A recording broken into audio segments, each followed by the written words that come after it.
Naiyak ako. Panalo talaga tayo. Alam ko panalo. Minsan nakakasakit lang, di ba? Panalo tayo. Ngayon, doon sa isang commentator o vlogger na nag-comment, nakita ko yung comment mo. Di ba sabi mo, pag dumating na si Pacquiao sa 5 round o pataas, di ba?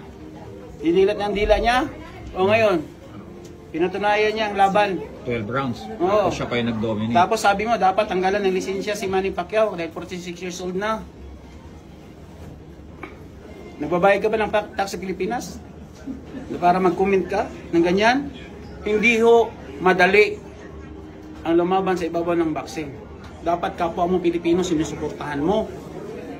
Hindi yung kapwa mo Pilipino dinidiin mo.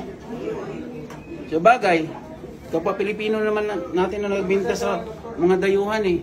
Pero ikaw, vlogger ka, maniwala ka sa akin. Ang nakita kita, sampalin kita.